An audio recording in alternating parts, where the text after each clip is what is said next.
साथियों, आप में से कई ऐसे स्टूडेंट हैं जो सिविल सर्विसेज की तैयारी कर रहे हैं, बहुत सारे ऐसे स्टूडेंट हैं जो अभी भी जुड़े हैं और बहुत सारे ऐसे भी स्टूडेंट हैं जो इवन अभी ग्रेजुएशन कर रहे हैं, लेकिन उनका प्लान है कि आफ्टर ग्रेजुएशन वो यूपीएससी यानी सिविल सर्विसेज की तैयारी करेंगे।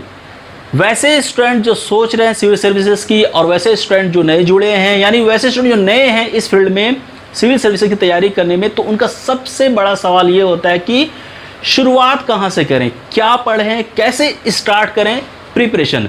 तो आज का वीडियो दोस्तों आप सभी के लिए है, क्योंकि मैं आपको ये बताने वाला हूँ कि अगर आप सिविल सर्विसेज की तैयारी करना चाहते हो तो शुरुआत आपको कहाँ से करनी है। कहने का मतलब ये है दोस्तों, आपको शुरुआत सबसे पहले सिलेबस देखनी है।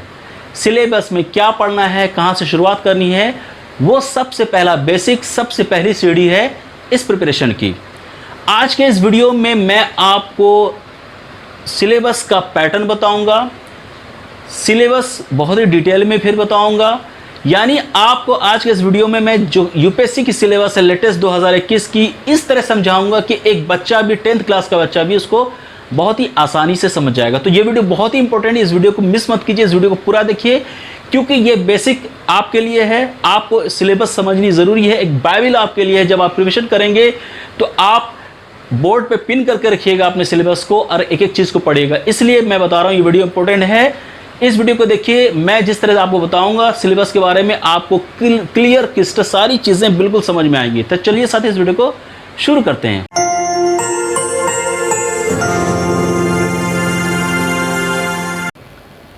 तो साथियों, जैसा कि मैंने आपसे वादा किया था कि अगर आप सिविल सर्विसेज की तैयारी कर रहे हैं तो आपको सिलेबस से लेके पैटर्न हर एक चीज़ बिल्कुल क्लियर अंडरस्टैंडिंग होनी चाहिए। तो सबसे पहले मैं दोस्तों आपको ये बताता हूँ कि अगर आप सिविल सर्विसेज की तैयारी कर रहे हैं तो आपको 3 टेस्ट क्लियर करने हैं। इवन मीन्स 2 रिटन टेस्ट होते हैं जिसे हम प्रीलिम्स कहते हैं। पहला एग्जामिनेशन जो होगा आपका प्रीलिम्स होगा, उसके बाद अगर आप प्रीलिम्स क्लियर करते हैं तो आपको मेंस के लिए इनवाइट किया जाएगा, आप मेंस में बैठेंगे। और अगर मेंस आपकी क्लियर हो जाती है उसके बाद then you will be called for interview. इन तीनों में जो भी आपकी परफॉर्मेंस होगी, बेसिस ऑफ योर परफॉर्मेंस आपके रिजल्ट बनेंगे, फाइनल रिजल्ट, और आपको कैडर मिलेगा। अगर परफॉर्मेंस रैंकिंग अच्छी रही तो IAS मिलेगा, otherwise IPS, then IRS, IFS, इस तरह से आपको कैडर मिलता है। तो ये 3 टेस्ट होते हैं सिविल सर्विसेज में अगर आप यूपीएससी की तैयारी करें। चलिए अब हम एक एक करके बात करेंगे। पहले हम प्रीलिम्स की बात करेंगे, इसके सिलेबस होते क्या हैं। तो यहाँ पे आप देख सकते हैं यूपीएससी एग्जामिनेशन पैटर्न 2021, और हम बात कर रहे हैं प्रीलिम्स की। प्रीलिम्स में 2 पेपर होंगे, जनरल स्टडीज़ 1 और जनरल स्टडीज़ 2 यानी CSET। यानी जनरल स्टडीज़ 1 और जनरल स्टडीज़ 2 CSET, ये 2 पेपर होते हैं प्रीलिम्स के।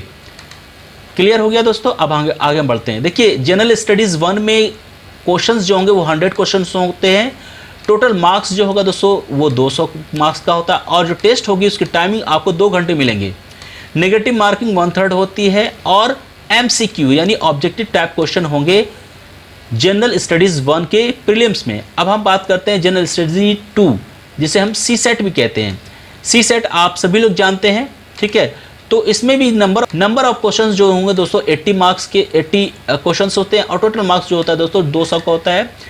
इसके लिए आपको 2 घंटे मिलते हैं। यस, इसमें भी नेगेटिव मार्किंग होता है, और ये भी ऑब्जेक्टिव टाइप का होता है दोस्तों।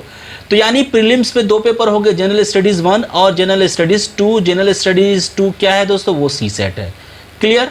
अब हम आगे बढ़ते हैं, मेंस की पैटर्न बताता हूँ। देखिए, ये मैं आपको पैटर्न बता रहा हूँ, इसी पैटर्न के हिसाब से सिलेबस आगे हम डिस्कस करेंगे, ठीक है दोस्तों। तो अब देखिए, मेंस में क्या होता है कि आपको यहाँ पे मैंने सारी चीज़ें दे दी। यानी यूपीएससी मेंस 2021 के सिलेबस हैं। Paper A compulsory Indian language, ये आपको दोस्तों 300 मार्क का होता है और 3 घंटे टेस्ट होते हैं इसके। उसके बाद पेपर B इंग्लिश 300 मार्क्स के ये भी होंगे और 3 घंटे के टेस्ट होते हैं। उसके बाद पेपर पेपर 1 ऐसे, ये 250 नंबर का होता है दोस्तों, और 3 घंटे इसके लिए मिलेंगे, ठीक है। समझिए, कंपलसरी इंडियन लैंग्वेज, इंग्लिश और ऐसे, यहाँ तक तो हो गया। अब हम आते हैं paper 2, general studies 1, general studies 2, general studies 3, general studies 4, optional paper 1 and optional paper 2। ये है आपका मेंस। तो यहाँ तक आपको मैंने बता दिया। जनरल स्टडीज़ 1 जो है दोस्तों, यानी पेपर 2 में 250 के क्वेश्चंस होंगे। 250 में से 3 घंटे का पेपर होता है दोस्तों। उसी तरह पेपर 3 जो है जनरल स्टडीज़ 2, ये 250 के ये भी होंगे और 3 घंटे का टाइम इसमें होता है। उसका जनरल स्टडीज़ 3 ये भी 250 के होंगे और उसमें भी 3 घंटे का होगा। उसी जनरल स्टडीज़ 4 ये भी 250 मार्क्स के होते हैं एंड 3 घंटे का ये भी टेस्ट होता है। Optional paper 1 and optional paper 2 ये बहुत इंपॉर्टेंट होता है, जिसका फैसला जो डिसीजन आप लेते हैं कि आपके ऑप्शनल 2 पेपर कौन कौन होंगे। ये सारी ऊपर की चीज़ें दोस्तों कॉमन है सभी के लिए, लेकिन ये ऑप्शनल पेपर आप पे डिपेंड करता है, आपकी चॉइस पे कि आपकी पकड़ किस सब्जेक्ट पे है और आप एज ए ऑप्शनल कौन सा पेपर रखना चाहते हैं। पेपर 1 और पेपर 2 250 मार्क्स के होंगे और 3 घंटे का होता है। चलिए आगे बढ़ते हैं दोस्तों। अब हम डिटेल्स में बात करेंगे। आपको पहले हमने प्रीलिम्स बता दी थी, पैटर्न बता दिया था, जहाँ पे पैटर्न है, ठीक है, ये पैटर्न हमने आपको प्रीलिम्स की बता दी और मेंस की बता दी। अब हम चलते हैं एक एक करके सिलेबस की बात करेंगे। पेपर 1 जो 2 घंटे का होता है, 200 मार्क्स, जैसे यहाँ पे आप दिखा सकते हैं, ये पेपर 1 आपके पेपर 1, ठीक है दोस्तों। 100 क्वेश्चन को 200 मार्क्स का होता है, तो यहाँ पे आप देख सकते हैं, ठीक है। अब इसमें क्या है, current events of national international importance, ये आपको ध्यान रखना है कि जनरल स्टडीज़ पेपर 1 प्रीलिम्स में क्या पूछे जाएंगे, वो इसका सिलेबस है। History of Indian and international movement, Indian and world geography, physics, social economic geography of India and world. उसके बाद दोस्तों Indian polity and governance, constitution, political system, panchayat Raj, public policy, rights, issues, etc। उसके बाद economic and social development, sustainable development, poverty, inclusion, demographic, social sector initiative, etc। उसके बाद general issues on environment, ecology, biodiversity and climate change और general science, ठीक है दोस्तों। ये हो गया जीएस पेपर 1। उसके बाद पेपर 2 में आप क्या है दोस्तों, सी सेट, आपको सी सेट पता होनी चाहिए क्या है। कंप्रेहेंशन आएगा उसमें, interpersonal skill including communication skill, logical reasoning and analytical ability, decision making and problem solving, general mental ability, basic numeracy, numbers and there relation, order of magnitude, etc। Class 10th level, data interpretation, charts, graphs, tables, data sufficiency, etc। Class 10th level. तो ये आपके सी set paper 2 सी set हो गए। तो ये complete दोस्तों हो गया आपके प्रीलिम्स के सिलेबस। ये है प्रीलिम्स के सिलेबस जो आपको पढ़ने हैं। क्लियर दोस्तों, आगे बढ़ते हैं। देखिए यहाँ पे कुछ चीज़ें इंपॉर्टेंट हैं, जैसे पेपर 2 में, paper 2 of the civil services prelims exam to be qualifying paper with minimum qualifying marks 33। देखिए एक चीज़ आपको मैं बता दूं, जो सी सेट होता है वो कंपलसरी है, लेकिन उसमें आपको पास करने के लिए कम से कम 33 मार्क्स लाने होंगे, 33% मार्क्स आपको लाने ही होंगे, अदरवाइज़ आप डिस्क्वालीफाई हो जाएंगे। यानी अगर पेपर 2 में अगर आपको क्वालिफाई करना है तो कम से कम 33% मार्क्स आपको सी सेट में लाने होंगे। सी सेट को हल्के में मत लीजिए, इसलिए बहुत सारे स्टूडेंट सोचते हैं कि लास्ट में सी सेट की तैयारी कर लेंगे और उनके लिए काफ़ी दिक्कत हो जाती है। तो सी सेट को आपको बहुत ही सीरियसली लेना है, क्योंकि अगर ये 33 की जगह 32 भी हुआ तो गए आप, ठीक है। अगर आपके पेपर 1 भी अच्छे गए प्रीलिम्स के और पेपर 2 में आपके 33 की जगह पर 32 आ गए तो फिर सारा आपका प्रीलिम्स ख़त्म, ठीक है। तो इस चीज़ का ध्यान रखिएगा, सी सेट पर भी आपको काम करना है। The question will be multiple choice question. It is mandatory of the candidate to appear in both the papers of civil services prelims examination for the purpose of evaluation. Therefore, a candidate will be qualified in case he/she does not appear in both the papers of civil services prelims examination. ठीक है, ये तो समझेंगे। अब हम चलते हैं, आपको मेंस के जो पेपर हैं, सिलेबस है, उसके बारे में बात करेंगे, ठीक है दोस्तों। तो मैं आपको दिखा देता हूँ फिर से एक बार मेंस के क्या हैं। यहाँ से paper A, paper B, paper 1 ऐसे, पेपर 2 इस तरह से है। तो इसको आप पैटर्न को आप सामने रख के जो डिटेल सिलेबस है उसको देखिएगा तो आपको बिल्कुल कोई प्रॉब्लम नहीं होगी, ठीक है। तो यहाँ पे आपको दिखा देता हूँ, ये मेंस के सिलेबस है। Paper 1 Indian language, comprehension of giving passages, precise writing, usage of vocabulary, short English, translation of English out to the Indian language and vice versa. Paper B comprehension of given passages, precise writing, uses of vocabulary, short essay. Paper 1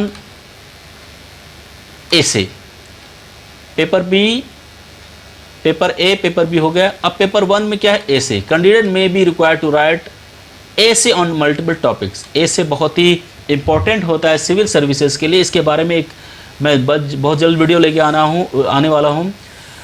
ऐसे जो है दोस्तों, आजकल आप जानते हैं civil services में तो है ही, पर अगर हम आरसी की बात करें तो उसमें भी आने वाले दिन में शायद फिलोसफिकल ऐसे पूछी जाएगी। तो फिलोसफिकल ऐसे के बारे में भी आपको मैं एक डिटेल वीडियो जल्द लेके आने वाला हूँ कि फिलोसफिकल ऐसे क्या होता है, ठीक है, और उसको कैसे लिखनी चाहिए। तो खैर एनीवेज ऐसे के क्वेश्चन यहाँ पूछे जाएंगे पेपर 1 में। Paper 2 general studies, Indian heritage and culture, history of geography of the world and society, Indian heritage, modern Indian history, world history, Indian society, geography. Clear दोस्तों, आगे बढ़ते हैं। पेपर 3 में general studies, paper 2 governance, constitution, polity, social justice and international relation, Indian constitution, Indian polity, Indian social justice, Indian governance, international relation. Paper 2। Paper 4 में चलते हैं general studies, paper 3 technology, economics development, biodiversity, environment, security and disaster management. Paper 4 की बात कर रहा हूँ, Indian economy, social and science and technology, environment and biodiversity, disaster management, security, ठीक है। अब पेपर 5 में general studies, ethics, integrity and aptitude, ethics and human interface, attitude, aptitude, emotional intelligence, public civil service value and ethics in public administration, probability in the governance.